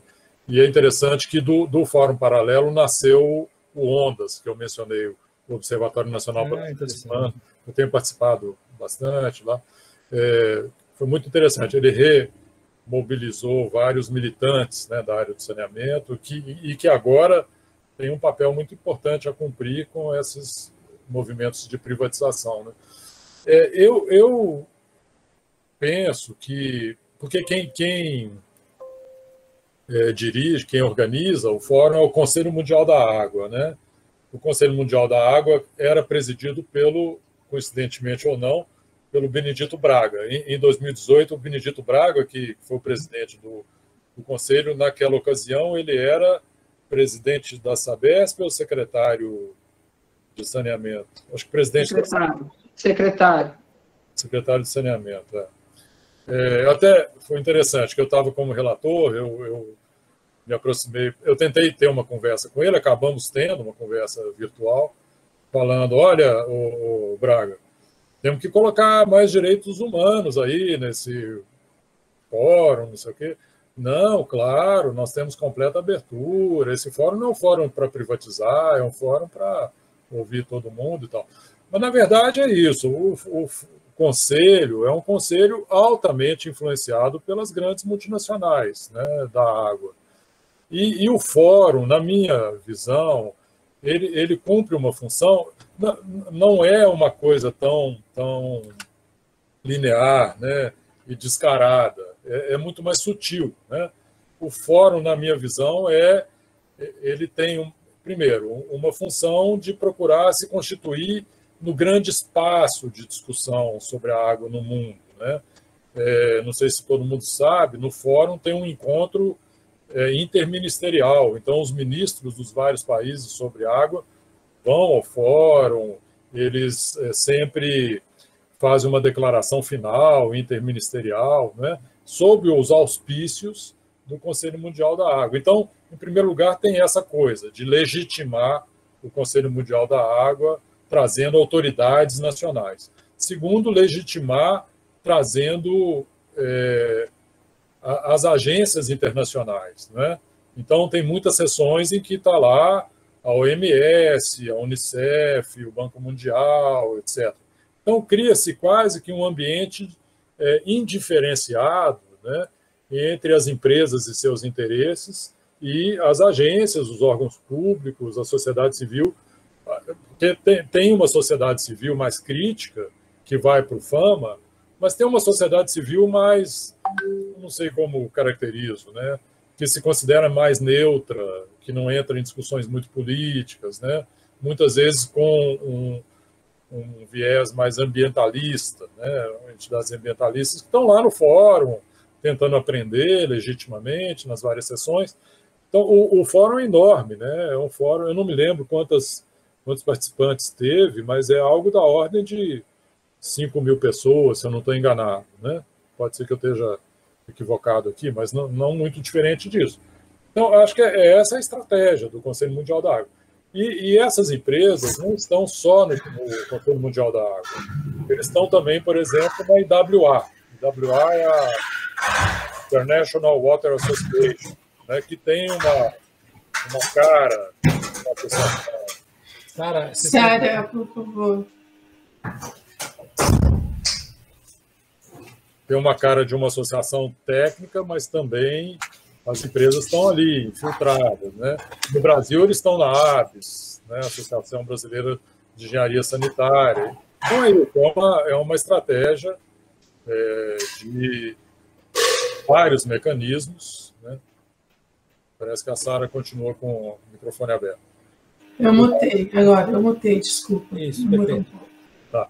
Por vários mecanismos se apresentarem, né? E isso facilitar lobbies, vendas, influenciadas políticas, né?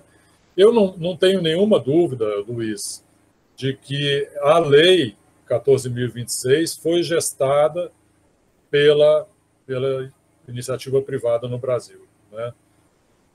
Foi gestada pela ABCOM, que é a Associação Brasileira dos Concessionários, e pelo Trata Brasil. O Trata Brasil é uma entidade que precisa ser observada, né?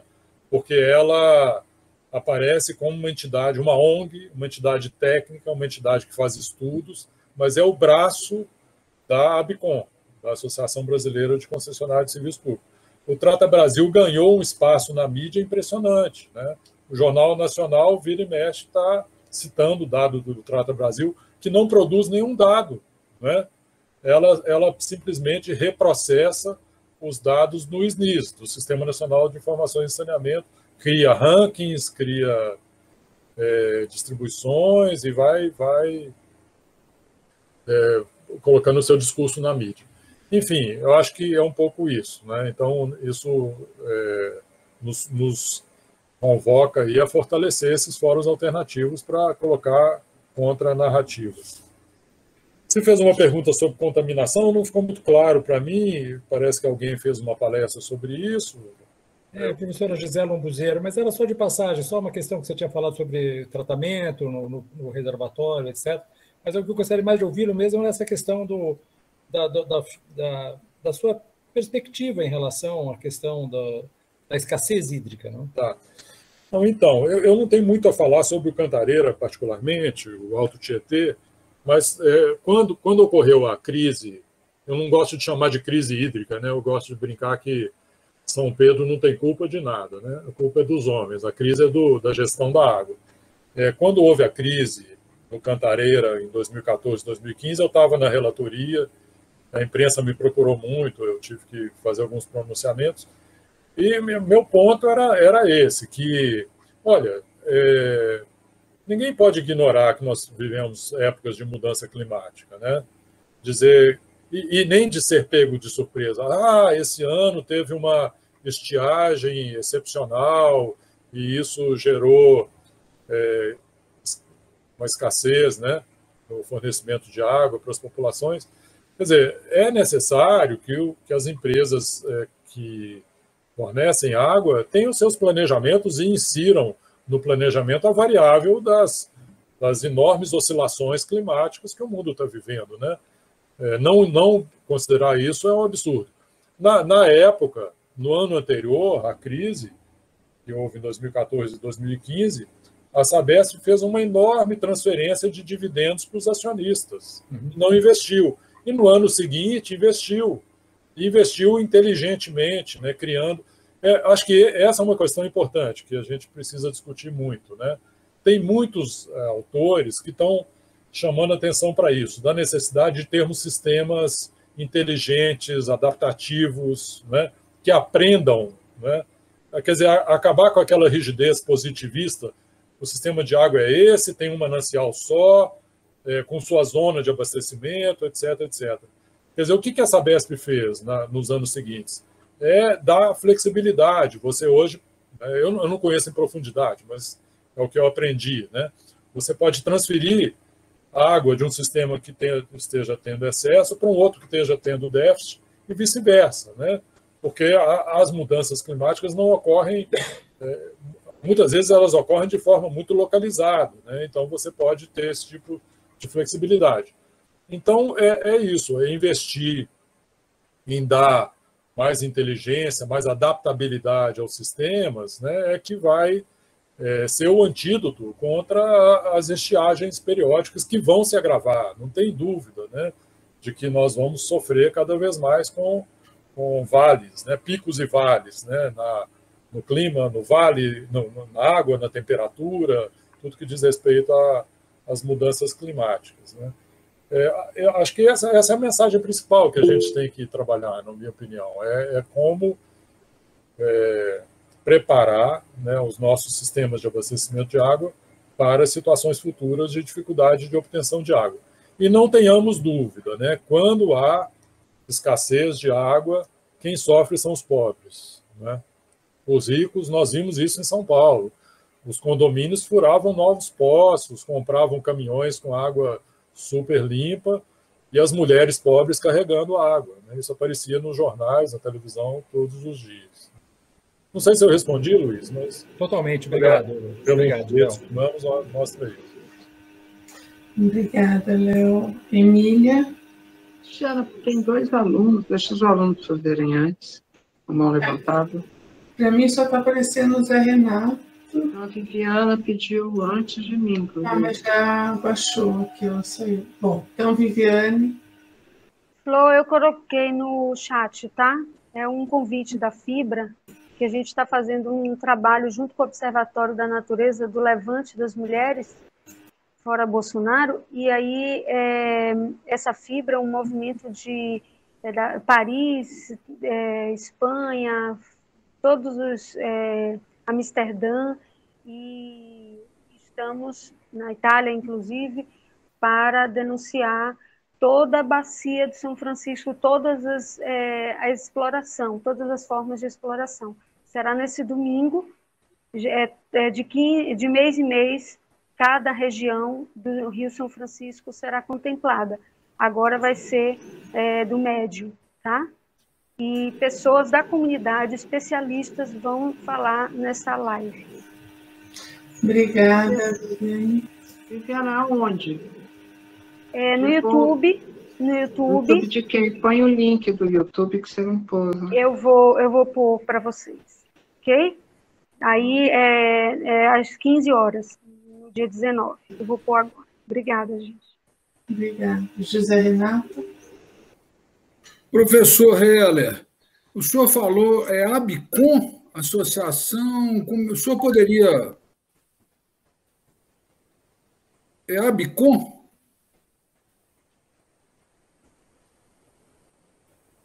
É a Associação Brasileira de Concessionários de Serviços Públicos de Saneamento, alguma coisa assim. Tá ok. E qual foi a outra empresa que o senhor falou, que é uma ONG disfarçada? Trata Brasil. Trata Brasil.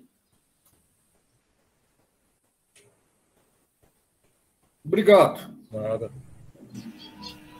Eu tinha feito uma pergunta no fórum, vou aproveitar, professora Cristiana. Pois não. Professor, qual o papel das bacias, dos comitês de bacia? Como que o senhor vê o papel dos comitês de bacia nessa questão da gestão das águas, da gestão dos esgotos?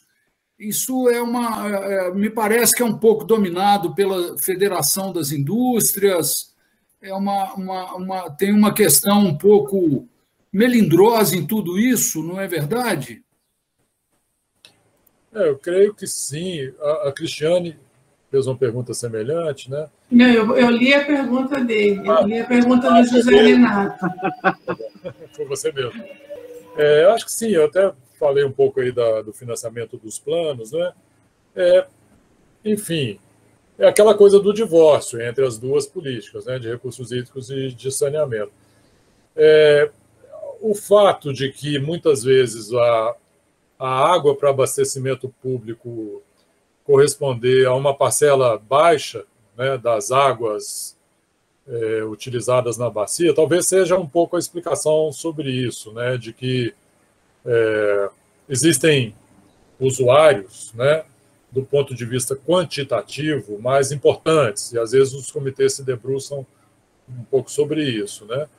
Mas eu penso que a ideia de que água para consumo humano deve ter prioridade, né, na gestão das águas de uma bacia, isso inclusive é previsto na Lei de Recursos Hídricos, né, deveria ser algo mais importante, né, nessa gestão das águas. Tem muitas bacias brasileiras e subbacias brasileiras com conflito pelo uso da água, e muitas vezes esse conflito tem colocado em segundo plano essa prioridade da água para consumo humano, né? Então, os comitês nem sempre conseguem gerir bem esses conflitos, na minha opinião, né? Mas eu não sou especialista em recursos hídricos, mas eu entendo que seria salutar, né, para a área de saneamento que a política de recursos hídricos olhasse de uma forma diferente, né, para o setor. E da mesma coisa relacionada a esgoto. Esgoto, eu acho que aí é um pouco o contrário, né? Talvez os esgotos não tratados no Brasil sejam o principal vilão da poluição das águas, né? Tem muitas bacias brasileiras em que a poluição orgânica por material fecal é o principal fator de comprometimento da qualidade da água, né? Então, nesse caso, os comitês de bacias poderiam ter um papel importante em auxiliar os municípios no tratamento de esgotos, financeiramente, tecnicamente, etc. Bom, enfim, são algumas ideias um pouco soltas aqui.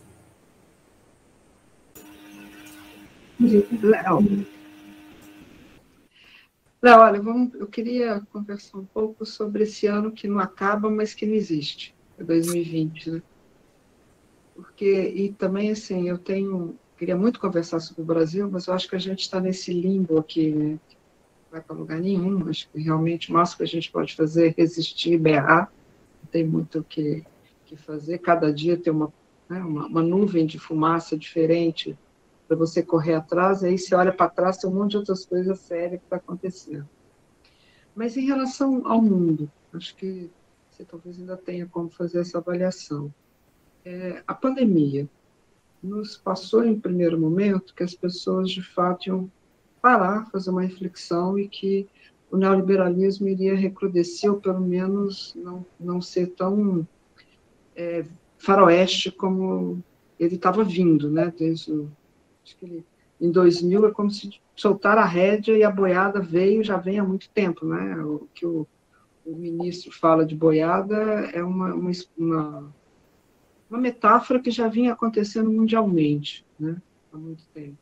Você acha que, de fato, esse 2020 fez com que ligada à questão dos direitos humanos, uma coisa tão básica como a água, que hoje está virando fator de desastre mundo afora, né? Ou falta aonde nunca faltou, ou sobra de uma forma que não deve em vários outros lugares.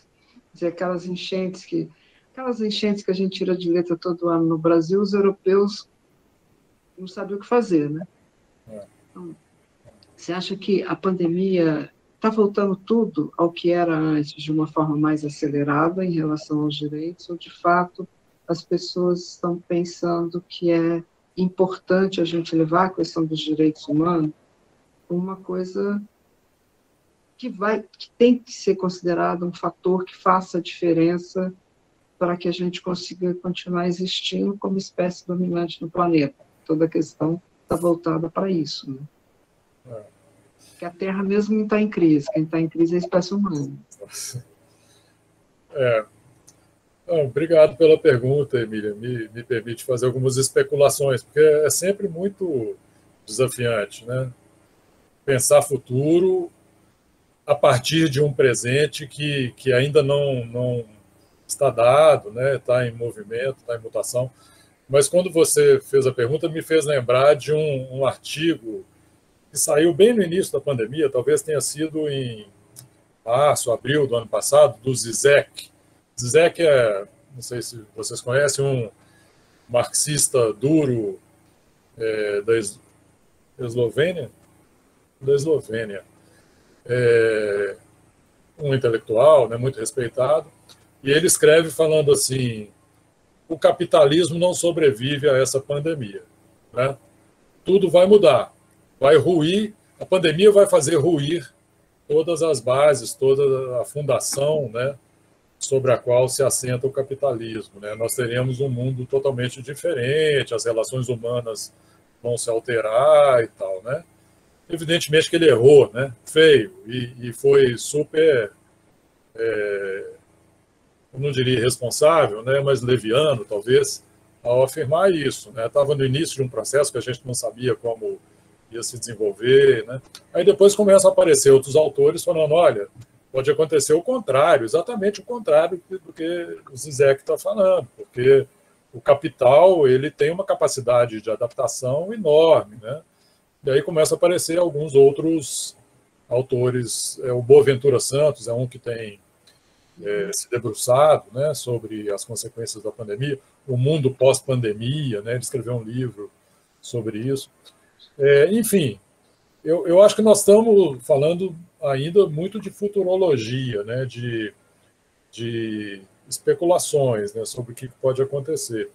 Eu sou de uma linha mais pessimista do que otimista, infelizmente, né? Não sei se os cabelos brancos nos levam a isso, né? De que, quer dizer, a pandemia em si gerou mais desigualdade, mais pobreza, mais barbárie, né? Agora, isso não foi homogêneo. Essa é uma grande dificuldade, né? O mundo cada vez mais nos traz surpresa. Na análise mundial, acho que é bom sempre a gente colocar de lado o Brasil atual. O Brasil atual é um ponto tão fora da curva, né, que a gente não pode usar nada do que está acontecendo no Brasil para fazer análises, né? Mas, por exemplo, aconteceram coisas muito interessantes, né? A Alemanha, por exemplo, que tem um governo de centro-direita, né, teve posturas exemplares, né? a Angela Merkel sempre à frente, preocupada, olhando para os países pobres. Quando tem problemas de refugiado, a Alemanha é a primeira a se apresentar. Olha, queremos uma cota, vamos abrir uma cota grande para receber refugiados, né? Por outro lado, outros países têm posturas nem sempre muito interessantes, etc. Eu tendo a achar que o mundo pós-pandemia ele vai se debruçar muito mais por uma preocupação de recuperação econômica, né, do que de prover, de valorizar o estado de bem-estar social dos seus países, principalmente nos países mais pobres, né? Essa constatação de que nós precisamos quadruplicar os investimentos, né, ou os esforços em água e saneamento para cumprir a meta, me parece uma constatação já um pouco influenciada pelo período da pandemia, né? O período da pandemia fez refrear uma atenção maior para água e saneamento, apesar de que, né, como eu falei na palestra, são serviços essenciais para conter a própria pandemia, né? Lavar as mãos é algo tão básico que a pandemia nos alerta, né, para isso. Eu penso que os países sairão da pandemia, ou alguns já estão até saindo, né, com uma agenda enorme de compromissos a serem cumpridos, né, em vários campos da vida social, da vida econômica, da geração de emprego, de procurar diminuir a desigualdade social que a pandemia aprofundou. E acho que a área de saneamento, a área de proteção dos mananciais contra a mudança climática, talvez não fique no topo da lista de prioridade dos países. Essa, infelizmente, é a minha expectativa, né? Uma expectativa mais pessimista em relação a isso. Mas a gente vai precisar se distanciar um pouco, né, desse momento histórico para fazer melhores análises, né? Eu acho que ainda tudo que a gente falar nesse momento é no nível da especulação, não é no nível da evidência. E você... Não, é porque, na realidade, assim, água, né, a pandemia é uma questão de higiene, prioritariamente, né? E higiene sem água não vai muito longe, né? Então, agora, a água não falta para os ricos, né? Mas eles dependem dos pobres, né? Tem um pobre em casa, assim, ninguém, todos esses sistemas robóticos não fazem limpeza como pobre, não leva comida, tem uma série de coisas que você ainda precisa ter contato com o pobre. Provavelmente, se for para Marte, nem tanto, como está indo o presidente, o dono da Amazônia. Mas, fora isso... Desculpa, Cris. Não, eu ia perguntar para o Léo como é que ele vê nessa análise que ele faz da situação atual e que não é pós ainda pandêmica, né? A questão do papel da sociedade civil, você em relação à gestão da água, a ações ligadas a direitos humanos relacionados à água, saneamento, você acha que durante o processo, durante essa pandemia, vai ficar algum legado, tipo de fortalecimento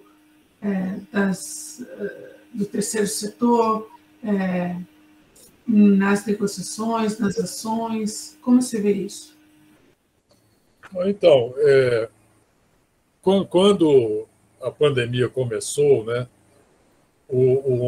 pelo Ondas, foi preparada uma lista de 10 pontos, uma espécie de decálogo, né, para o setor de saneamento, falando assim, olha, esse setor precisa incluir o marco dos direitos humanos nas suas ações, e isso tem os seguintes significados, né? Colocar água para as pessoas em população de rua, não cortar a água, né?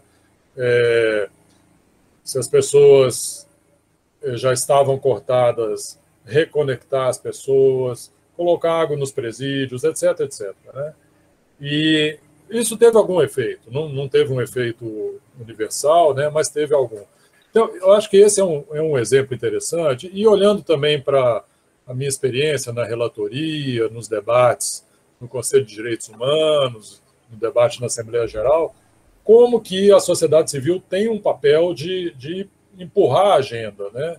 De chamar atenção para pontos que os gestores, as empresas não estão antenados.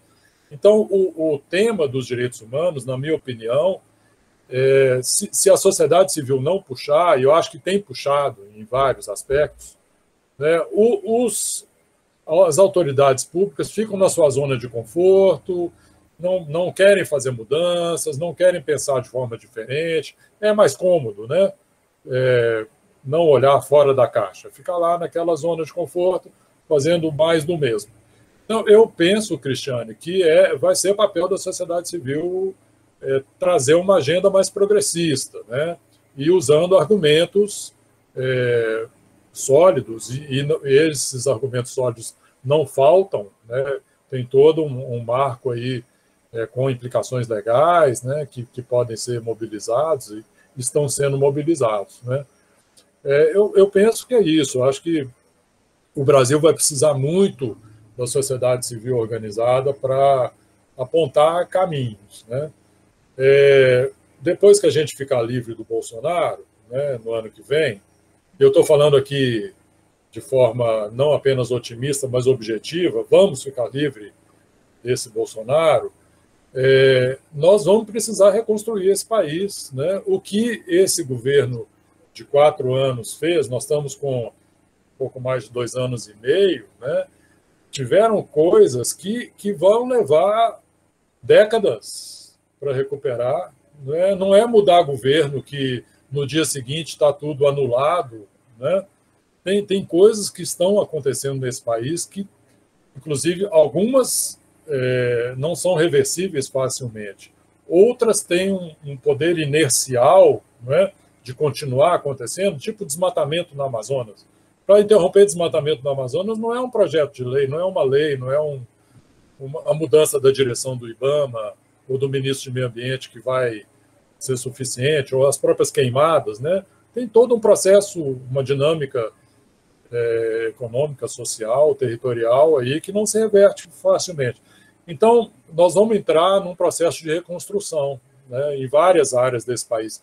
Essa lei, né, só para ficar num exemplo mais próximo do tema dessa aula, né, as concessões no Rio de Janeiro são concessões para 35 anos. Né? Romper uma concessão dessa não é trivial, né? Requer muita negociação, clareza. Às vezes não é possível romper. O prejuízo para os cofres públicos é maior do que conviver com essas concessões. Né? Então, esse é um exemplo típico.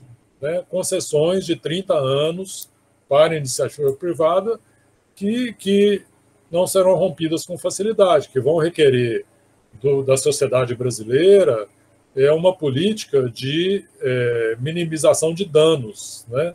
Controle de danos, minimizar os danos que esse processo vai provocar. Então, se a sociedade civil não tiver um papel essencial, a sociedade civil progressista, né? Aquela que enxerga uma sociedade que não é essa que está desenhada pelo atual governo, se ela não tem um papel grande por um lado, de apoiar as boas políticas, de outro, de impulsionar os governos na direção de uma política que eles não enxergam, né? Porque não é fácil ser governo, a gente sabe disso. Nós vamos levar muito tempo para recuperar o país. Eu vejo que a sociedade civil vai ter que exercer um papel muito central nesse processo. Muito obrigada, Léo. Já estamos chegando aqui no nosso horário. Temos ainda 3 minutinhos, se alguém ainda quiser fazer alguma pergunta. Se não, gostaria de agradecer muito. Não sei se a Gabriela comentou com você logo no início, ela teve uma urgência hoje, teve que sair, ela deixa um abraço e agradece. E eu estou aqui só representando aqui esse grupo de professores, mas Simone, Emília, Alice, fiquem à vontade aí para abrir seus microfones, mas assim, aprendemos bastante. Hoje não é um dos dias que a gente sai animada, né? Hoje a gente vai sair começo do final de semana meio pesado depois de ver tudo isso, mas ao mesmo tempo com esse senso de responsabilidade que temos muito a fazer e precisamos arregaçar a manga, e espero que os alunos tenham aproveitado também, entendido a dimensão do problema, né? E se animado para trabalhar em prol de reverter essa situação catastrófica que vivemos. Olha, eu queria agradecer muito, Léo, pela fala. Eu acho que essa perspectiva de trazer os direitos humanos para a discussão da antropocena é super importante, e principalmente por essa fala final, né, de que tem muito para ser feito. Então, já começa logo a montar essas estratégias para daqui a um ano, a gente tem um ano para se preparar, para começar a tentar. A gente vai receber, como se você ganhasse uma terra de presente super árida e que você só pode se alimentar a partir dela. Então, é bom a gente já começar a planejar o que a gente vai fazer para poder comer, né, rapidinho, logo que você chegar na terra, né. Então, é importante isso também, né, as pessoas saberem que, olha, tem futuro, gente, tem futuro, e o futuro requer inteligência, inovação, criatividade, mas muito trabalho.